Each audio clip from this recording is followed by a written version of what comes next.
제가 8월부터는 절기 때 예식을 집행하는 그때의 예복을 입고 이렇게 진행을 하도록 하겠습니다. 코로나19가 그동안 7, 8개월 저희 삶을 고단스럽게 하였습니다. 그리고 저희는 온 세계는 이 코로나19로 인해서 참으로 지금 현재도 어려움을 당하고 있습니다. 제가 여러분에게 하나 여쭤보겠습니다.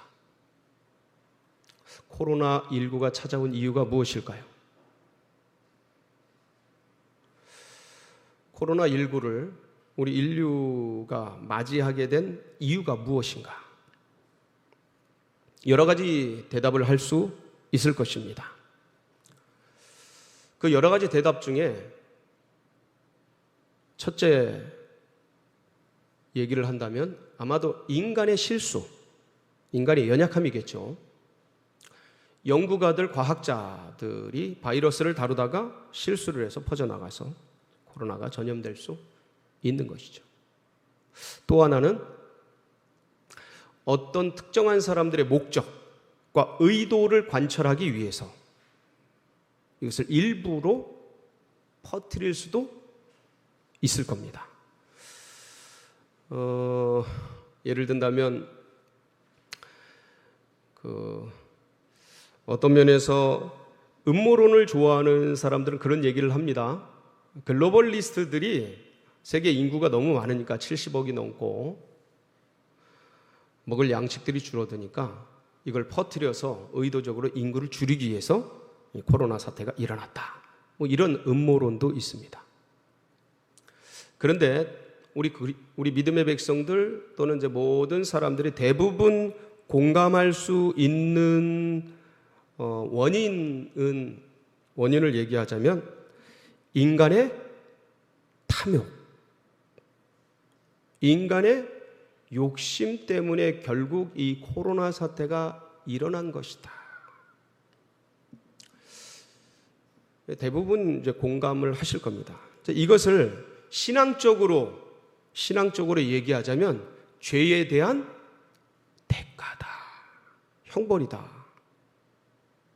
다른 말로 하면 하나님의 심판이다. 제가 여러 가지를 말씀드렸습니다. 여러분은 어떻게 생각하십니까? 다일 수도 있겠고요.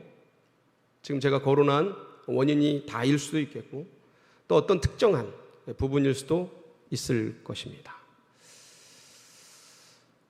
그런데 코로나19뿐만 아니라 우리 삶 속에 찾아오는 여러 가지 고난들, 어려움들, 환난들 이런 것들을 이렇게 인간의 죄로 말미암는 인과응보적 관점에서 그렇게 해석할 수도 있습니다. 틀린 거 아닙니다. 문제 있는 거 아니에요. 그런 부분들이 성경에도 많이 기록이 되어 있고 그리고 우리 삶의 실제 속에서 진짜 일어나니까 그런 면이 있습니다. 그렇게 보는 면 또는 인간의 연약함과 실수로 인해 한계로 인해 벌어지는 인재로 인한 천재지변일 수도 있을 것이고 여러 가지 얘기가 있지만 오늘 성경에서는 고난에 대해서 환난에 대해서 문제에 대해서 재앙에 대해서 전혀 다른 관점을 보여주고 있습니다. 저는 오늘 이 본문을 통해서 소개되는 환난에 대한 문제에 대한 재앙에 대한 이 새로운 관점이 우리 성도님들 심령 가운데 가슴 깊이 새겨지고 잘 박힌 못처럼 자리 잡아서 어려울 때마다 힘들 때마다 내 인생의 고난이 찾아올 때마다 이 말씀 굳게 붙들고 인생을 승리하시고 모든 환난을 극복하시는 모든 성도님들이 다 되시기를 주의 이름으로 축원합니다. 오늘 본문은 홍해를 건너는 그 구원의 사건을 배경으로 하고 있습니다. 10가지 재앙을 통해서 전능하신 하나님께서 이스라엘 백성들을 430년간의 고통으로부터 이제 구원을 해내시죠. 그런데 그렇게 해서 6월절 그 밤 이 애굽을 빠져나온 이스라엘 백성들은 어느덧 홍해 가운데 다다르게 됩니다. 근데 노도물결처럼 흘러가는 이 바다, 자신들이 앞을 막아선 이 바다를 대하면서 어떻게 할 줄을 모르고 멈춰 있었습니다. 그런데 이 이스라엘 백성들, 노예들을 보낸 바로와 그의 군대는 땅을 치며 후회하면서 이것들을 가만히 둘 수 없다. 그리고 쫓아오기 시작했습니다. 정예 병력, 병거들을 가지고. 그러니까 이스라엘 백성들은 마치 도간에 든 쥐처럼 앞에는 홍해가 막고 있고 뒤에는 애굽 군대가 강력하게 쫓아오고 있었습니다. 진퇴양난의 어려움 속에 던져져 있었던 것이죠. 아우성치는 이스라엘 백성들, 두렵고 불안해하는 그들, 그때 하나님께서 모세에게 손을 들어 홍해 가운데 내밀라고 말씀하십니다. 모세가 지팡이를 들어서 탁 내밀 때에 어떻게 됐어요? 홍해가 양쪽으로 쫙 갈라지기 시작합니다. 그리고 마치 벽을 쌓듯이 물이 벽처럼 좌우로 서게 되고 가운데 길이 나는데 마른 땅으로 길이 나게 됩니다. 이스라엘 백성들이 거기를 쫙 걸어가게 되지요. 한번 여러분이 그 벽처럼 물이 서 있고 홍해가 갈라져서 그리고 마른 땅을 걷는 이스라엘 백성들이 되었다고 한번 상상을 해보시기 바랍니다. 얼마나 신기했을까? 얼마나 놀라웠을까? 예? 마치 어항처럼 옆에 쫙 그냥 벽처럼 물이 서 있는데 거기 건너편에 보면 물고기들이 막 보였을 수도 있을 것이고 너무 신비롭고 그러면서 야, 이거 걸어가도 되는가? 이거 갑자기 무너지지 않은가? 막 불안해하고 두려워하고 그러면서 막 신기하고 신비롭고 여러 가지 감정이 교차하면서 그 길을 다들 흥분된 채로 건너갔을 겁니다. 근데 그 뒤에 또 놀라운 일이 벌어졌어요. 어떤 거냐면 그 애굽 군대를 막고 있었던 구름기둥 불기둥이 쫙 걷어지더니 이때다 싶어서 애국 군대가 이스라엘 백성들을 쫓아오기 시작합니다. 그리고 좌우에 갈라진 그 사이로 막 병거를 몰고 쳐들어오죠. 근데 모세가 손을 탁 홍해 위로 드니까 어떻게 됐어요? 물이 덮쳐버려가지고 그들을 다 수장시켜버렸어요. 시체들이 그 바닷가에 나뒹굴게 되는 엄청난 역사가 일어났어요. 그러니까 여러분, 이게 길이 갈라지고 홍해가 갈라지는 것도 기적인데 이스라엘 백성들이 건너고 이 애국 군대가 들어왔을 때 덮친 것 또한 기적이에요. 그러니까 10가지 재앙을 통해서 하나님의 기적적인 역사를 경험하고 홍해가 갈라지고 애국 군대가 수장되고 이스라엘 백성들은 그 홍해 건너편의 언덕 위에서 이 광경을 보면서 하나님의 살아계신가, 하나님의 구원의 위대하심을 경험하면서 가슴이 흥분되기 시작했던 거예요. 너무나 놀라웠던 것이죠. 그래서 그들은 그 모세의 노래를 통해 미리암의 감사 찬양을 통해 솟구치며 춤추며 너무 기뻐하고 막 그러면서 하나님의 전능하신 능력들을 찬양하고 기뻐했습니다.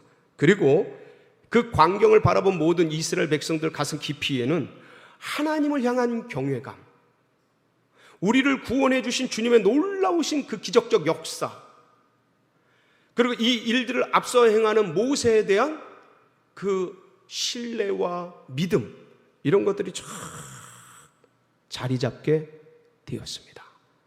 그 말씀의 기록이 출애굽기 14장 31절에 있는데 우리 이스라엘 백성들의 마음을 한번 읽어보도록 하겠습니다. 시작. 애굽 사람들에게 행하신 그 큰 능력을 보았으므로 백성이 여호와를 경외하며 여호와와 그의 종 모세를 믿었더라. 여호와와 그의 종 모세를 어떻게 했더라? 믿었더라. 하나님이 우리를 구원하셨구나. 하나님이 이 큰 애굽으로부터 군대로부터 우리를 보호하시고 홍해를 가르시고 우리를 기어이 구원해내셨구나 하는 그 전능하신 여호와 하나님에 대한 그 감격과 기쁨과 경외감과 그 구원의 은총에 대한 믿음, 이런 확신, 이런 것들이 그들 가슴 속에서 막 타오르기 시작했던 것입니다. 이렇게 뜨거운 믿음과 경외감을 가진 이들을 이제 모세는 이끌고 그 홍해 건너편을 걷기 시작하는데 거기가 바로 수루 광야였습니다. 수루 광야. 거기를 사흘 길을 걷게 됩니다. 그런데 이들이 나올 때 급히 나왔는지라 뭐 이렇게 먹을 걸 많이 싸우거나 그다음에 물을 많이 쟁여오거나 그러질 못했어요. 여러분 아시겠지만 광야라는 땅이 모래, 자갈, 바위 투성이고 메마르단 말이에요. 그리고 그 중동의 뜨거운 태양 그 열은 한 40도, 체감온도 50도 가까이 육박하는 그런 엄청난 뜨거운 땅이랍니다. 그러니까 거기를 걷는데 목이 마렸고 지치고 힘들고 녹초가 되었어요. 그러니까 그 길을 걷고 언제쯤 물이 있는 곳에 다다를까? 언제쯤 오아시스가 나올까? 이들은 그 사흘간 지친 걸음을 이끌고 드디어 마침내 마치 사막 가운데 오아시스 같은 광야 땅 가운데 마라라는 지역에 도착을 하게 됩니다. 거기 물이 있었던 거예요. 모든 백성들은 와 너무 좋다 그러고 도착한 마라에서 물을 먹을 수 있고 뭔가 쉼을 얻을 수 있을 것 같은 그런 기대감에 다들 너무 흥분했겠지요. 근데 물을 먹으려고 봤더니 물이 어떤 물이었어요? 쓴물이었어요. 쓴물. 쓴물이라 하면 이게 못 먹는 물을 말해요. 결국은 식용이 불가능한 물을 말하는데 이게 왜 식용이 불가능할까에 대한 여러 가지 견해들이 있습니다. 이게 석회수가 너무 많아서 먹기에 돌가루가 많아서 한마디로 못 먹는다라는 얘기부터 어떤 짐승의 사체가 들어가서 물이 썩어서 못 먹는다 여러 얘기가 있는데 결론은 뭐냐면 못 먹는 물인 거예요. 먹을 수 없는 물이에요. 쓴물이라고 하는데 그래서 마라라는 단어의 원뜻이 쓰다라는 뜻이에요. 쓰다. 그러니까 이들이 기대를 가지고 마라 지역에 도착을 했는데 물이 써서 못 먹겠는지라 그들 속에서 원망이 터져나오기 시작합니다. 우리를 이러려고 애굽에서 끄집어내서 우리를 이렇게 힘들게 여기까지 와서 죽이려고 그 원망의 내용은 안 나옵니다. 그런데 다음에 계속되는 그 원망들의 내용들이 아마 이와 유사했던 것으로 생각해서 이런 원망들이 그들이 그냥 막 토해내. 물을 좀 달라고 목마르게 죽겠다고 이러다가 우리 애들 다 죽고 짐승들 다 죽고 어떻게 하려고 우리를 이곳으로 이러고 있냐고 이 쓴물 어떻게 먹을 수도 없는 물로 우리를 데리고 왔냐고 마치 모세를 금방이라도 돌로 쳐 죽일 것 같이 모세를 향한 원망과 불평들을 막 쏟아내기 시작했습니다. 제가 여러분에게 한 가지 여쭙겠습니다. 여러분, 하나님께서 이스라엘 백성들을 10가지 재앙과 거기로부터 기적적으로 인도해내시고 홍해의 기적을 베푸시어서 끄집어내셔서 왜 하나님의 섭리 속에 아름다운 땅, 좋은 땅, 젖과 꿀이 흐르는 물이 쫙 흐르는 그런 땅으로 인도하지 않으시고 마라의 쓴물 가운데로 인도하셨는가? 라는 질문입니다. 구원받은 백성, 영적으로 보면 출애굽 자체가 구원이지 않습니까? 예수 그리스도를 알고 하나님의 은혜를 경험하고 교회에 와서 주님을 알고 믿음을 가지고 영생의 소망을 가지고 구원 얻은 그 백성들인 이스라엘 백성들을 왜 아름다운 땅, 젖과 꿀이 흐르는 땅, 물이 풍성한 호수가 넘치는 생수가 넘치는 강으로 인도하지 않으시고 수르 광야의 사흘길 광야길을 걷게 하시고 마라라는 이 샘물을 만나게 하셨을까? 주님의 뜻은 무엇일까? 주님은 왜 그렇게 하셨을까? 오늘 25절에 그 해답이, 이유가 기록되어 있는데 25절 후반부에 이렇게 기록되어 있습니다. 한번 같이 보실까요? 시작. 거기서 여호와께서 그들을 위하여 법도와 율례를 정하시고 그들을 시험하실세. 어디에서요? 거기서. 거기가 어디예요? 마라에서. 누구를 위해서? 그들을 위해서, 이스라엘 백성들을 위해서 법도와 율례를 정하시는데 거기서 그들을 뭐 하신다고요? 시험하실세.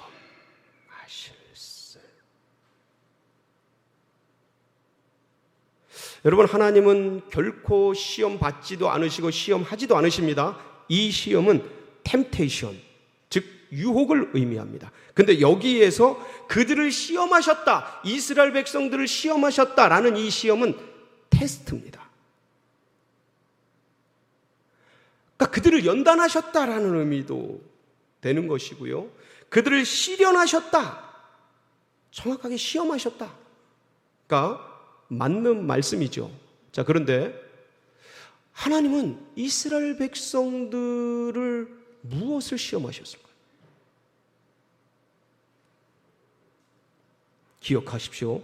이스라엘 백성들은 사흘 전 하나님의 전능하신 기적, 10가지 기적을 경험하고, 그리고 홍해의 놀라운 역사를 경험하고 구원받은 백성들이었습니다. 그러니까 출애굽의 그 감격적 구원, 은혜, 홍해에서부터 구원해 주신 전능하신 하나님께 대한 믿음, 경외, 이런 것들을 가슴속에 풍성히 품었던 그들이었던 거예요. 근데 사흘 길을 수르 광야를 걸으면서 이 모든 구원의 감격들, 하나님을 향한 경외감들, 주님을 향한 구원에 대한 믿음, 모세를 향한 신뢰, 그것들이 진짜였는가, 진짜 있는가, 그게 진짜 네 속에 있는가를 볼 수 있는 진위를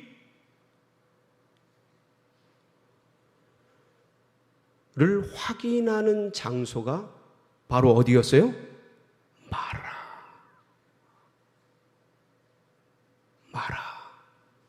마라라는 고난이었어요.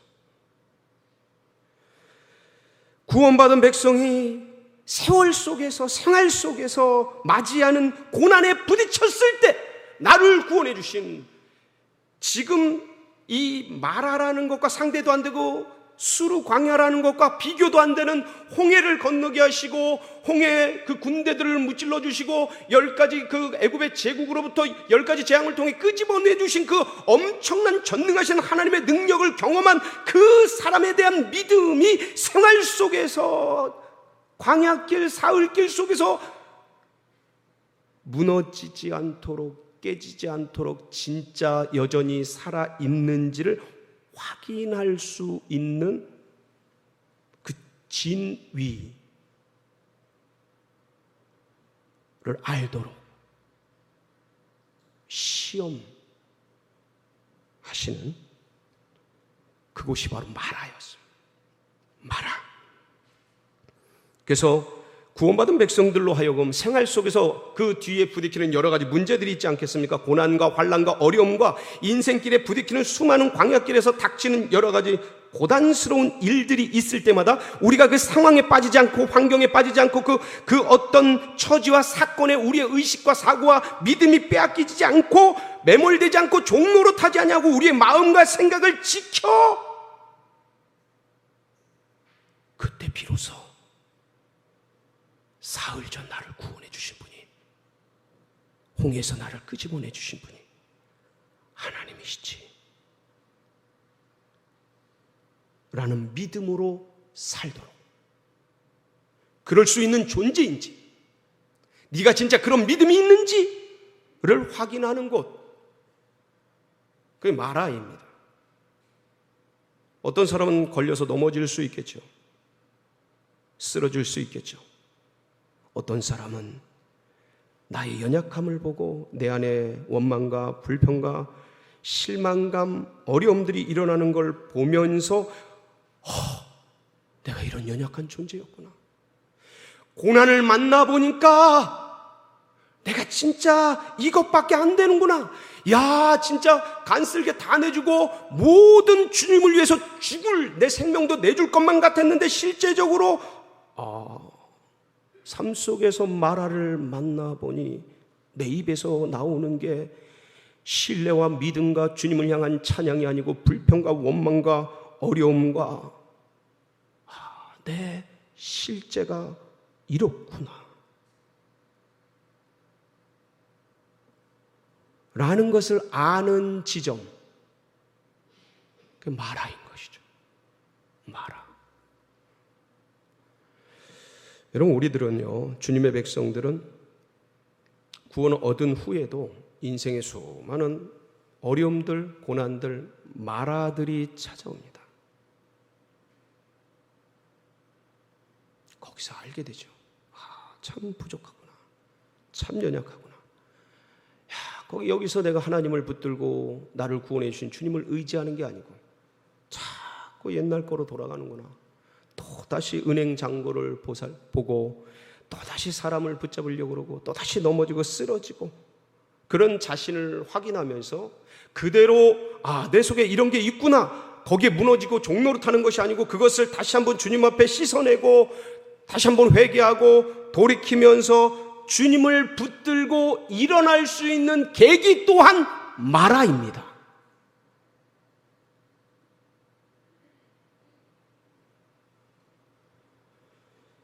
그러니까 주님의 고난과 재앙은 항상 양날 가진 검처럼 다가와서 어떤 사람은 베고 쓰러뜨리지만 어떤 사람은 그걸 딛고 나아갈 수 있는 놀라운 계기가 되게 하신다는 거예요. 그러면서 주님, 저는 이것밖에 안 됩니다. 제 안에 이런 불평밖에 안 납니다. 제 안에 이런 잔재주밖에 안 납니다. 제 안에 이런 참 쓰레기밖에 없습니다. 제 안에 이런 죄덩어리밖에 없습니다. 그 고난 앞에서 마라 앞에서 터져나오는 나의 실존, 나의 실상, 나의 믿음의 실체를 들여다보면서 하나님, 저는 이거밖에 안 됩니다. 저는 이렇게밖에 반응하지 못합니다. 이런 고난과 어려움, 코로나19 있을 때 저는 이거밖에 안 됩니다. 를 확인하면서 내가 얼마나 연약한 존재인지를 볼 수 있는 장소, 마라.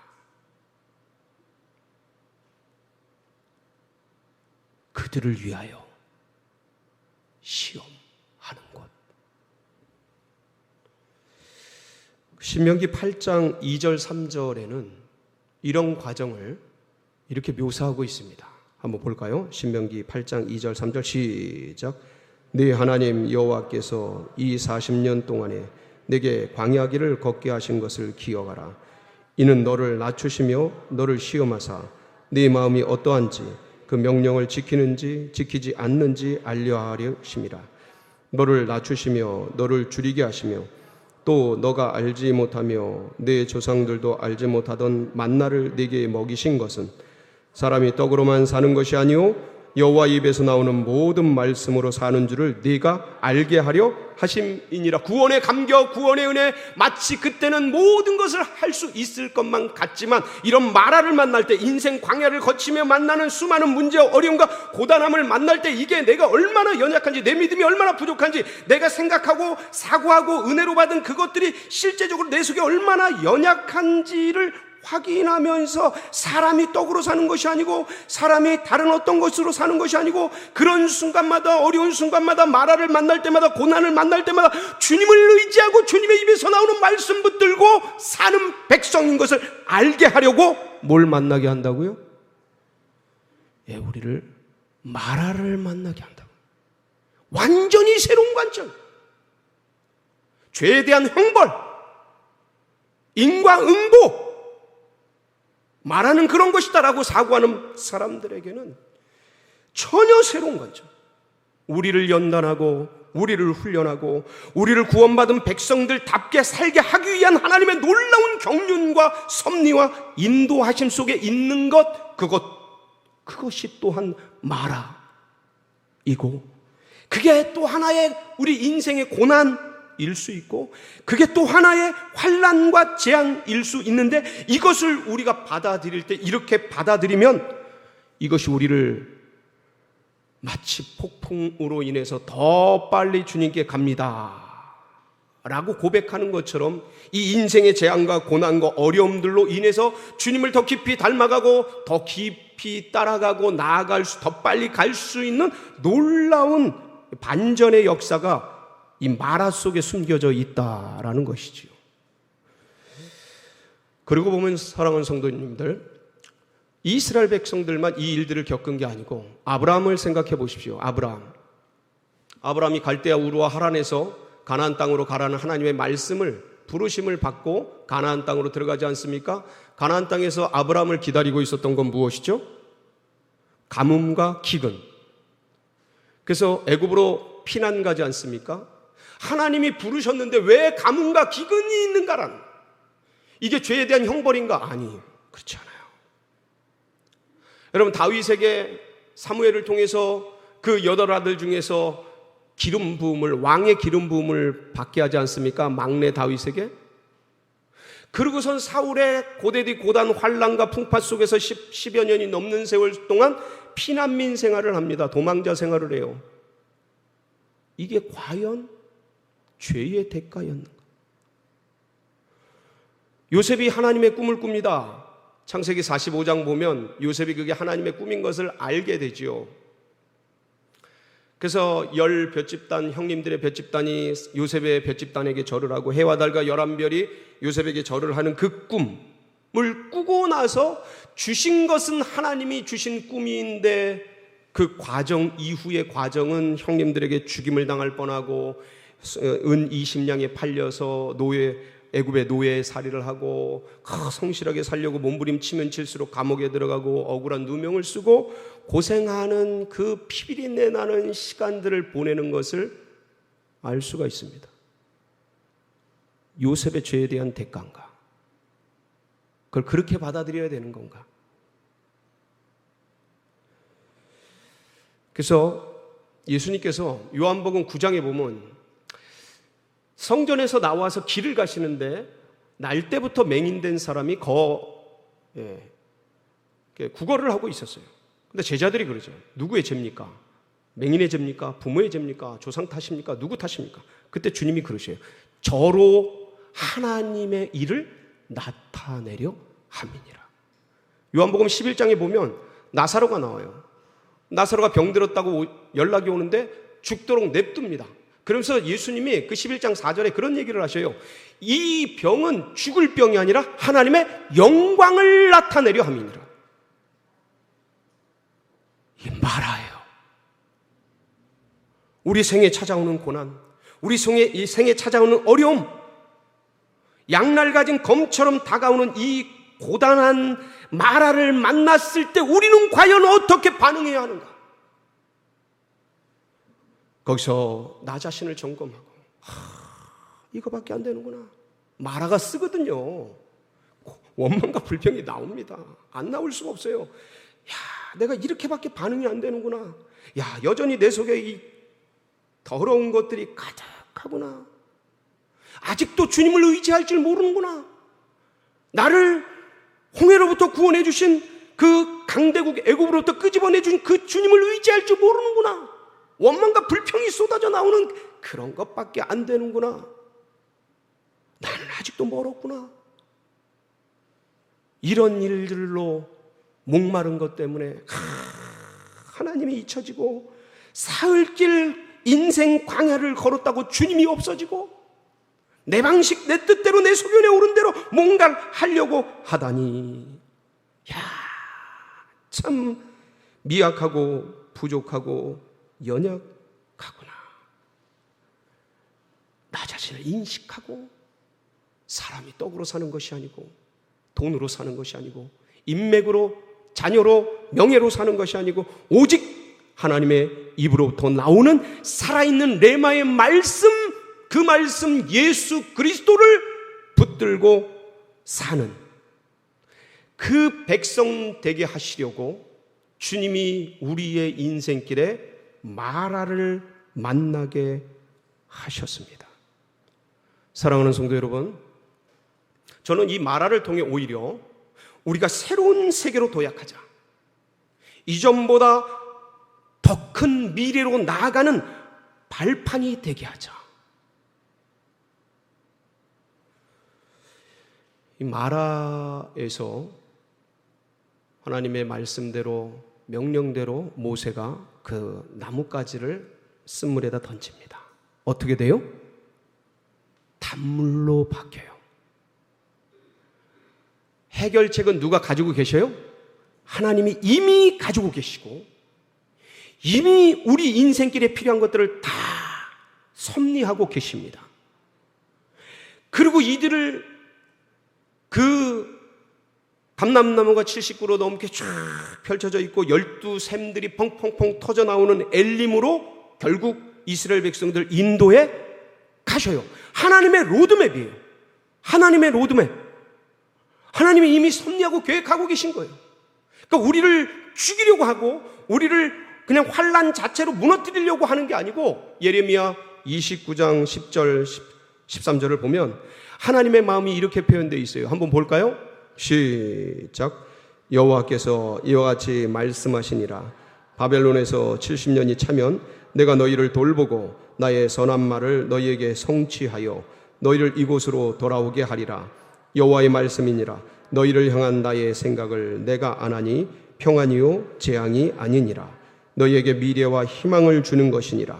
너희가 내게 부르짖으며 내게 와서 기도하면 내가 너희들의 기도를 들을 것이요 너희가 온 마음으로 나를 구하면 나를 찾을 것이요 나를 만나리라. 여러분, 이거 70년 바벨론 포로고요, 바벨론에 의해서 이스라엘 자체가 전쟁 속에 멸망당하는 그런 사건입니다. 이게 근데 이 사건이 내가 너희를 향한 생각을 내가 아는데 재앙이 아니라는 거예요. 어떤 사람에겐 재앙으로 보이겠죠. 근데 하나님은 재앙이 아니라는 거예요. 어떤 사람에겐 저주같이 느껴지겠죠. 근데 하나님은 재앙이 아니라는 거예요.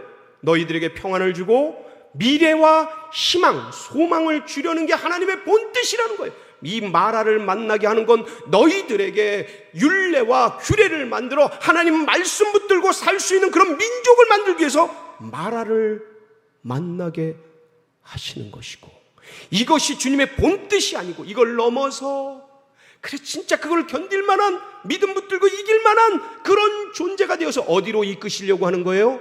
단물로, 엘림으로, 평화의 나라로, 영생의 나라로, 주님 품의 안식의 나라로 주님이 이끄시려고 하는 것이 주님의 본뜻이고 섭리인 것을 믿으시기 바랍니다. 그래서 이 길로 주님을, 이 믿음을 굳게 붙들고 고난에 대한 새로운 관점을 가지고, 날 죽이려고 하고 나를 무너뜨리려고 하는 것이 아니고 나를 연단해서 주님께 더 큰 믿음으로 주님의 장성한 분량까지 나아가게 하려는 재앙이 아니라 훈련이고 연단이구나 라는 믿음으로 여러분에게 닥친 마라를 승리하시기를 축복합니다. 같이 기도하시겠습니다.